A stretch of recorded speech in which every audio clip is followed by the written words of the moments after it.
కొత్తగా రాష్ట్ర ప్రభుత్వం ఏర్పాటైన తర్వాత కాంగ్రెస్ పార్టీ ఆదాయాన్ని పంచుతాం అన్నారు. పంచుతాం అంటే కొత్త ఇండస్ట్రీస్ తెస్తారో ఏమో, ఇంకా రకరకాల ఉత్పత్తులు చేస్తారో ఏమో, అనేక వనరులు సమకూరుస్తారు అనుకున్నాం. కానీ ఈరోజు అర్థమవుతుంది, బ్రాండ్లను పెంచి ఆదాయాన్ని పెంచాలనుకుంటున్నారు. పంచుతామంటే ధర రేట్లు పెంచి పంచుతామన్నట్లు ఉంది. గత సంవత్సరం కాంగ్రెస్ పార్టీ ప్రభుత్వం రాకముందు జిఎస్టీలో 3వ స్థానం, రాష్ట్ర జీడిపి చూస్తే అత్యధిక స్థానం. 3వ స్థానం ఉంది, 1వ స్థానం వస్తుంది అనుకున్నాం. కానీ అది కిందికి పడిపోయింది, 0కి పడిపోయింది. 13-14 స్థానం. రాష్ట్రంలో నెంబర్ 1 ఉన్నటువంటి ఆదాయ, దేశానికి ఇచ్చే ఆదాయ వనరులు ఇచ్చే దానిలో అత్యధిక జీడిపి పెంచే స్థాయిలో ఉన్నటువంటిది కిందికి పడిపోయింది. ఇలా భూములను అమ్ముతాం, స్కీములు అమలు చేస్తాం, అంతే, వేరేం లేదు. ఇక ఆ పద్ధతిలో ఉంది. లేదు, ఇప్పుడు కొత్తగా ఏంటంటే మద్యం రేట్లు పెంచుతాం, ఆదాయాన్ని పంచుతాం అనేటట్లుంది. ఈ ప్రభుత్వాన్ని మేము తెలియజేస్తున్నా, దృష్టి పెట్టాల్సింది జిఎస్టీ ఎందుకు తగ్గింది, దేశంలో కాశ్మీర్ కన్నా, అల్లకల్లోలమైనటువంటి కాశ్మీర్ రాష్ట్రం కన్నా ఇంకా అనేక రాష్ట్రాల కన్నా ఎందుకు తగ్గింది ఆలోచన చేయాలి. ఆదాయ వనరులు పెంచడానికి ప్రత్యామ్నాయ మార్గాలు ఆలోచన చేయాలి తప్ప, పేదవాడి మీద భారం పడేటువంటి మద్యము పెంచితే ఎవడు ధర్నాలు చేయడు, గొడవలు చేయడు, మనసులో తిట్టుకుంటారు తప్ప బయటకు వచ్చి ధర్నాలు చేసే చరిత్ర లేదు. మద్యం ధరలు పెంచాలని చెప్పి మద్యం షాపుల ముందర పోయి ధర్నాలు చేయరు, సెక్రటరియట్ కాడ ధర్నా చేయరు, ఇందిరా పార్క్ దగ్గర కూడా ధర్నా చేయరు. కనుక దీన్ని పెంచితే ఎంతన్నా తాగుతారు అనుకుంటున్నారు. కానీ చాలా ప్రమాదమైనటువంటి పరిస్థితి రాబోతూ ఉంది. మద్యం రేట్లు పెంచిన తర్వాత నకిలీ మద్యం వస్తుంది. నకిలీ మద్యం వచ్చి ప్రజల ప్రాణాలతో చిలగాటమని అట్లా గుర్తుపెట్టుకోండి. ఇప్పటికే బీర్ల రేటు, ఒక బీరు తాగి కష్టపడి అలసిపోయి అలవాటు, ఒక బీరు తాగి ఒక బిర్యానీ తినిపోయేటాడు, బిర్యానీ తినే పైసలు కూడా బీరు పెంచారు. ఇంకా వాళ్ళు బిర్యానీ తినకుండా బీరు తాగి ఇంట్లో పోయి పండుకునే పరిస్థితి ఇచ్చారు. ఈరోజు 604 బ్రాండ్లు పెంచి, కొత్త బ్రాండ్లు ఇచ్చి ఎవరి గుంపలు ఆరచాలనుకుంటున్నారు. వచ్చే కంపెనీలు ఎట్లున్నాయి? పక్క రాష్ట్రంలో ఆ కంపెనీల నుంచి వచ్చేటువంటి తాగి చనిపోయిన చరిత్ర ఉంది. అలాంటి కంపెనీలు వేస్తున్నారు మీరు. మేము ఒక కంపెనీ గురించి మాట్లాడాం, చాలా కంపెనీలు ఉన్నాయి. చాలా కంపెనీలు, ఆ కంపెనీలో తయారయ్యే మద్యం తాగి చనిపోయినటువంటి హిస్టరీ ఉన్న కంపెనీలు కూడా ఇలా అప్లై చేసుకో. ఓపెన్ దర్వాజా తెరిచింది మీరు పూర్తిగా, రాండి అని దర్వాజా కుల్ల చేసి పడేసారు.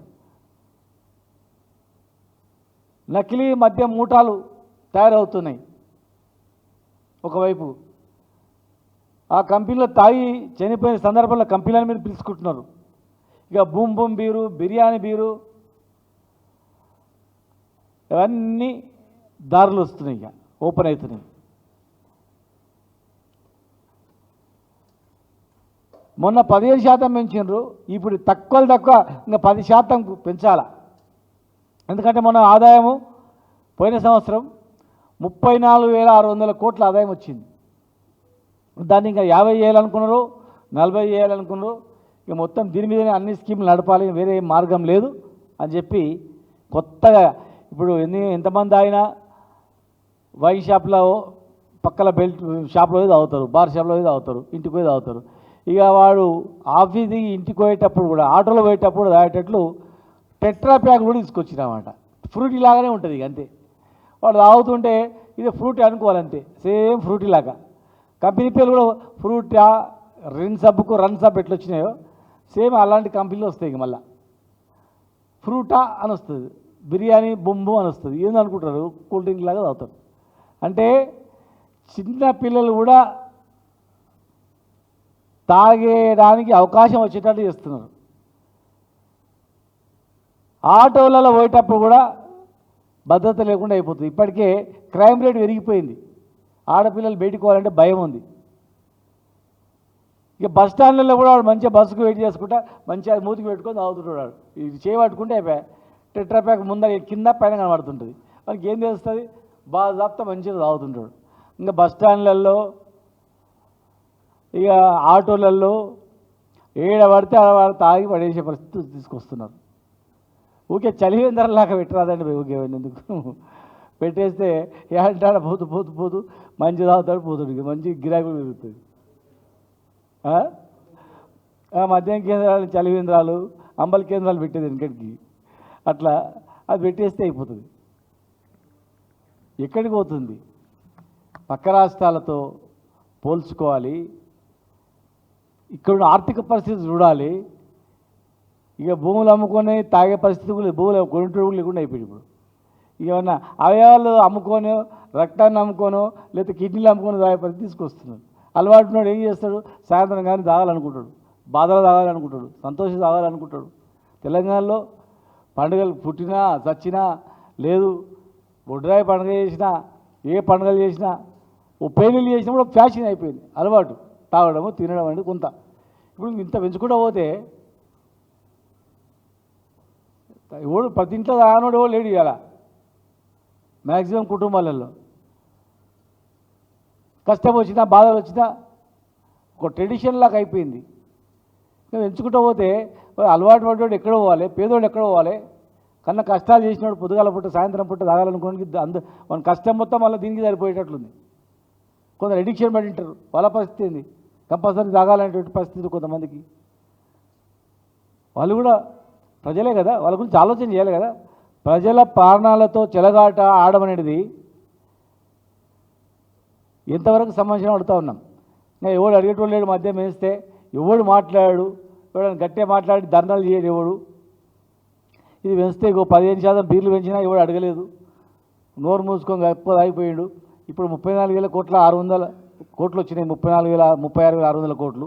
దాన్ని 50,000 కోట్లు వేసుకుంటే ఇంకా ఏం అవసరం లేదు, జిఎస్టీ అవసరం లేదు, ఏం అవసరం లేదు. అక్కడక్కడ భూములు ఈ కథ అయిపోతుంది అనుకుంటున్నారేమో. దయచేసి ఖచ్చితంగా దీని మీద అందరూ స్పందించాలి. మధ్య మీద స్పందిస్తే ఏమవుతుందేమో అనుకోవద్దు. దయచేసి ఇప్పటికే కొన్ని మీడియాలు చాలా బ్రహ్మాండంగా కథనాలు ఇవ్వడం జరిగింది. వాళ్ళంతా కూడా నిర్భయంగా నిష్పక్షపాతంగా ప్రజలకు నష్టం జరుగుతుందని చెప్పి మరి చాలా మీడియాలలో, ఒక 3-4 మీడియాలలో ప్రత్యేకమైనటువంటి కథనాలు నడిపి అప్రమత్తం చేయడం జరిగింది. కనుక దయచేసి అన్ని మీడియా సంస్థలకు కానీ అందరూ కూడా విజ్ఞప్తి చేస్తున్నా, ఇదేదో మాట్లాడితే ఏదో మేము తాగుబోతున్నాం అనుకుంటారేమో అని అనుకోకండి. ఎట్లా తప్పది. దయచేసి వెంటనే వీళ్ళు నియంత్రించాలి. ఏది పడితే అది కంపెనీ తెలంగాణకు వస్తుందంటే ఒప్పుకో పరిస్థితి లేదు. ఖచ్చితంగా ఏ ఒక్క కంపెనీకి బ్యాడ్ రిస్ట్ ఉన్న కంపెనీ అలా వేస్తే మాత్రం ఒట్టి పరిస్థితి ఊరుకునే పరిస్థితి లేదు. నువ్వు 10% పెంచుకుంటూ పోతే నకిలీ మద్యం వస్తుంది. ఒక్క పైసా కూడా పెంచాల్సింది లేదు. మీరు ఏమి చెప్పినారు? బెల్ట్ షాపులు బంద్ చేస్తాము, మొత్తం ఆదాయం పెంచుకుంటూ పోయినని చెప్పి. మరి మీరేం చేస్తున్నారు? బంద్ చేసారు ఒక బెల్ట్ షాప్ అన్నా? ఇక బెల్ట్ షాప్ విడిచిపెట్టు, బస్ స్టాండ్లల్లో ఆటోలలో కూడా తాగేటట్లు టెట్రా ప్యాకులు చేస్తున్నారు మీరు. ఇంకో కంపెనీ కూడా వస్తున్నారు, నీళ్ళు కూడా కలపాల్సిన అవసరం లేదు, మేమే కలిపి టెట్రా ప్యాకులు ఇస్తాము, డైరెక్ట్గా తాగొచ్చు అంతే. అటువంటి కంపెనీ కూడా వస్తున్నాయంట. ఎక్కడ పోతుందో ఇది ఇంత అన్యాయంగా? ఇక ఇంకో స్నాక్స్ కూడా ఇస్తారు ఇంకా కంపెనీ కాంపిటీషన్లో. సీసాలో వెళ్ళిపోతుంది కాదు, సీసా తాగుతుంటే కనిపిస్తాయి కదా టెట్రా ప్యాక్ అంటే నువ్వు ఫ్రూటా అని వస్తుంది. మ్యాంగో ఉన్నది, మంగా అని వస్తుంది. వాడు మ్యాంగో అని కూడా సేమ్ కలర్ వస్తుంది అంతే. ఏమొస్తుంది అందులో? ఇక కోకా-కోలా ఉంది, ఎట్లా ఆల్రెడీ కోలా అని పెడతాడంతే. ఏముంది? Biryani beer boom boom beer వచ్చిన తర్వాత అది ఏముంది? కొత్త టెక్నిక్స్ వస్తాయి. ఇవన్నీ దాదాపు 47 కొత్త కంపెనీలు కూడా వస్తున్నాయంట, కొత్త కొత్త కంపెనీస్ అన్నీ కూడా. దయచేసి ప్రభుత్వానికి మేము తెలియజేస్తున్నాము, విరమించుకోండి దయచేసి. మీరు తీసుకున్న నిర్ణయం అనేది చాలా తప్పు నిర్ణయం. అన్ని కంపెనీలు ఆహ్వానించడం తప్పు నిర్ణయం, టెట్రాప్యాకులు తేవడం తప్పు నిర్ణయం. ఇష్టం వచ్చిన బార్ షాప్ వాళ్ళండు లైసెన్స్ కూడా ఇచ్చేస్తారు. ఇక బ్రివిలేజెస్ లైసెన్సులు విచ్చలవిడిగా ఇంకా ఒక సంవత్సరం దాటిందంటే పిలిచి ఇస్తారు. ఇప్పటికే పిలుస్తున్నారు, నీకు ఏమైనా కావాలంటే పెట్టుకో, తొందరలో ఇస్తున్నాం మేము అని చెప్పి అడుగుతున్నారట. ఇతర రాష్ట్రాల వాళ్ళు కూడా అడుగుతున్నారు, మీరు మా హైదరాబాద్ పెట్టుకుంటారా, తెలంగాణ పెట్టుకుంటారా, పెట్టుకోండి. నీకు తప్ప వేరే మార్గం లేనట్లుంది.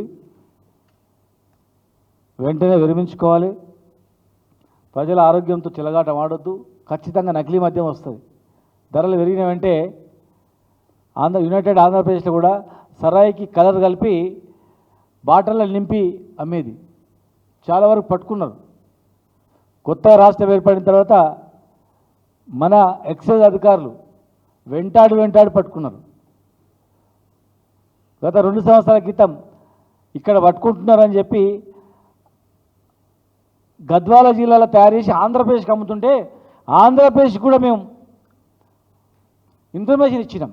గద్వాల జిల్లా నుంచి ఆంధ్రప్రదేశ్కి వస్తుంది, నకిలీ మద్యం వస్తుంది, నకిలీ బ్రాండ్ పేరున్నటువంటి బ్రాండ్ పేరు పెట్టి అక్కడ వస్తుంది, పట్టుకోండి అని చెప్పి పట్టించినాం. ఛత్తీస్గఢ్లో తయారయ్యి తెలంగాణకు వస్తుంటే ఛత్తీస్గఢ్ పోయి ధ్వంసం చేసి పట్టుకున్నారు మా వాళ్ళు ఎక్సైజ్ అధికారులు. మంచి పనిచేసే అధికారులు ఉన్నారు. ఇవాళ మీరు విచ్చలవిడిగా రేట్లు పెంచి ప్రజల ఆరోగ్యంతో చెలగాటమాడి నకిలీ మద్యానికి దారులు ఇస్తాం, నకిలీ కంపెనీలకు కూడా తెలంగాణలో దందా చేసుకోవచ్చు అని చెప్పి అవకాశాలు ఇస్తాం. ఇష్టానుసారంగా రేట్లు పెంచుకుంటాం. బస్ స్టాండ్లల్లో, ఆటోలల్లో, ఏడబడితే ఆడ రైల్వే స్టేషన్ కాడ ఎక్కడంటే అక్కడ మంచి బాజాప్తా ఫంక్షన్లలో కూడా పోయి తాగి మంచి ఇట్లా పోయి అటెండ్ కావచ్చు అని చెప్పి అవకాశం వచ్చేటట్లు, చిన్నపిల్లలు కూడా తాగడానికి అవకాశం ఇచ్చేటట్లు కల్పించడం అనేది చాలా తప్పు. మేము ఉన్నప్పుడు కూడా టెట్రాప్యాక్లు వచ్చినాయి, మేము రిజెక్ట్ చేసినాం. ఇదంతా వద్దు అని. దీనివల్ల కన్ఫ్యూజ్ అవుతారు. చిన్నపిల్లలు కూడా స్కూల్ తీసుకుపోయి తాగే పరిస్థితి వస్తుంది. వద్దు అని చెప్పడం జరిగింది. కనుక మద్యం పెంచినా, టెట్రాప్యాకులు ఇచ్చినా 600 కంపెనీలు, 604 బ్రాండ్లు తీసుకొచ్చి తెలంగాణ మొత్తం విచ్చలవిడిగా అమ్మాలని చూసినా ఎట్టి పరిస్థితుల్లో ఒప్పుకోం. మేము ప్రజల జీవితాలతో చెలగాట మాడొద్దని చెప్పి మీరు పెంచాలనుకుంటే జిఎస్టీ ఎందుకు తక్కువైంది ఆలోచించి దాని మీద మార్గాలు అన్వేషించండి. ట్రాన్స్పోర్ట్ డిపార్ట్మెంట్లో ఎందుకు తక్కువైందని ఆలోచించండి. నెంబర్ ప్లేట్లు, పాత నెంబర్ ప్లేట్లకు మళ్ళీ కొత్త కనిపిస్తే చాలన్లు వేయాలని వైన్ షాపుల కాడ తాపండి, కొంచెం దూరంలో ట్రాఫిక్ పోలీసులు ఉండండి, మీరు తాగుతున్నాగా పట్టుకొని కేసులు బుక్ చేయండి, వసూలు చేయండి, చాలాను కట్టి ఇచ్చిపెట్టండి. మనకు పైసలు కావాలి, తాగడానికి పైసలు కావాలి, తాగమని చెప్పి ఆదాయం రావాలి, మళ్ళీ వాడు తాగి బయటకు వస్తుంటే పట్టుకోవాలి, మళ్ళీ చాలా వేసి ఇక్కడ పైసలు రావాలి. ఇంకా వాడు పట్టుకునేంత వరకు ఇచ్చేటట్లేదు, సచ్చేంత వరకు ఇచ్చేటట్లేదు. ఇక ఇప్పటికే ప్రమాదాలు ఎక్కువవుతున్నాయి. ఆ ఛానల్ని కూడా బంద్ చేయండి. తాగకుండానే ఆడ ఒక ఆఫీసర్లో స్ట్రిక్ట్గా పెట్టండి అవకాశం ఉంటే. వైన్ షాప్ కాడ తాగమని చెప్పి బెల్ట్ షాప్ ఇస్తారు, నిమిషంలోనే గాంధీ పక్కన పట్టుకుంటారు. ఇదే దండ అయిపోయింది. ఒక క్వార్టర్ తాగాలనుకున్నాడు, ఒక 200-300 పెట్టుకొని వస్తాడు, 100 రూపాయలు బండి కూడా పెట్టుకొని వస్తుంది. వాడు పట్టుకుంటారు, ఎట్లా పోయి ఆయనకు ఇద్దాం 50-100 ఛాలెంజ్ కడదామని చెప్పి. ఇంత దుర్మార్గంగా నడుస్తుంది. దయచేసి దీని మీద దృష్టి సారించి బంద్ చేయాలి. ఆదాయాన్ని పెంచడానికి అన్వేషించండి. ఈ ట్రాన్స్పోర్ట్ డిపార్ట్మెంట్లో కూడా విచ్చలవిడిగా ఫైన్లు వేస్తున్నారు. విచ్చలవిడిగా ఫైన్లు వేసి అక్కడ ఆదాయాన్ని పెంచుకుంటున్నారు. అది కూడా తప్పు. కమర్షియల్ ట్యాక్స్ డిపార్ట్మెంట్లో ఆలోచన చేయండి. స్టాంప్స్ అండ్ రిజిస్ట్రేషన్ డిపార్ట్మెంట్ నుంచి ఎక్కువ వచ్చేటివి. ఇవాళ ఎవడు రిజిస్టర్ ఎందుకు చేసుకుంటలేడు? భూముల రేట్లు ఎందుకు తక్కువైంది? దాన్ని పెంచడానికి ఒక కమిటీ వేయండి. భూముల రేటు పెరగాలంటే మనం ఏం చేయాలా, ప్రజలకు ఏం భరోసా ఇవ్వాలా ఆలోచన చేయండి. వాడు పర్మిషన్ అప్లై చేసుకుంటే పర్మిషన్ దొరకదు. 1,00,000 కొర్రీలు, బెదిరింపులు. ఒక ఆయన దీని మీదనే ఉన్నాడు, ల్యాండ్ల మీదనే ఉన్నాడు ఒక ఆయన, మొత్తం దీని ఇదే పనిలో ఉన్నాడు. హైదరాబాద్ చుట్టూ అయిపోయింది అట్లా. ఎవడు ఒక బిల్డర్ వచ్చి స్వేచ్ఛగా ఇక్కడ కట్టడానికి అవకాశం వచ్చేటట్టు చేయండి, అన్వేషించండి. ఒక బిల్డర్ వచ్చి బిల్డింగ్ కట్టుకోవాలా, అందరు ఇక్కడ రావాలని ఒక లేఅవుట్ చేసేటట్లు తెలంగాణలో అవకాశం ఇస్తే వాళ్ళందరూ వచ్చి లేఅవుట్ చేసుకుంటారు. అలా ఒక లేఅవుట్ చేస్తే వస్తుందో రాదో, బిల్డింగ్ కడితే పర్మిషన్ వస్తుందో రాదో, అది తగ్గిపోయింది. వ్యవసాయం ఉత్పత్తులు పెంచడానికి కరెంటు ఎందుకు తక్కువైంది? కరెంట్ ఇవ్వండి, రైతు బంధు ఇస్తాను, రైతు బంధు ఇవ్వండి, రైతు భరోసా ఇవ్వండి, ఆటోమేటిక్ వ్యవసాయం పెరుగుతుంది. ఇవన్నీ చేయకుండా కేవలం మద్యమే దృష్టి పెట్టి ప్రజల జీవితాలతో చెలగాటమాడతాం, నకిలీ మద్యంకు దారులు వేస్తామంటే నా ఏర్లో పడదని మేము ఊరుకోం. దీన్ని ఖచ్చితంగా దాన్ని ఎదుర్కొంటాం. మేధావులు కూడా దీనిపైన ఆలోచించి స్పందించాలని చెప్పి నేను విజ్ఞప్తి చేస్తూ ఉన్నా. రెడీ చేస్తారు, కంపెనీలతో మాట్లాడుతూ ఉన్నారు. గతంలో మరి చెప్పారు వీళ్ళు, మాకు మద్యం రేట్లు పెంచాలని చెప్పి మద్యం కంపెనీల నుంచి ఇతరుల నుంచి చాలా ఒత్తిడి వస్తుంది. ఆ ఒత్తిడి వస్తుంది కానీ మేము పెంచామన్నారు. మళ్ళీ ఎందుకు వేస్తున్నారు? ఏం ఒత్తిడి వచ్చింది? ఎక్కడి నుంచి వచ్చింది? ఎక్కడి నుంచి ఒత్తిడి వచ్చిందని చెప్పి పెంచుతామంటున్నారు. ఇంకా అన్ని కంపెనీలు ఎందుకు వస్తున్నాయి? ఎవరు ఒత్తిడి వల్ల వస్తున్నాయి చెప్పాల్సిన అవసరం ఉంది. గ్యారెంటీగా కేవలం మద్యంతోనే మద్యం ఆదాయంతోనే మేము పెంచుకుని నడుపుతామంటే కాదు, ఎట్టి పరిస్థితుల్లో ఒప్పుకునే ప్రసక్తే లేదు. చాలా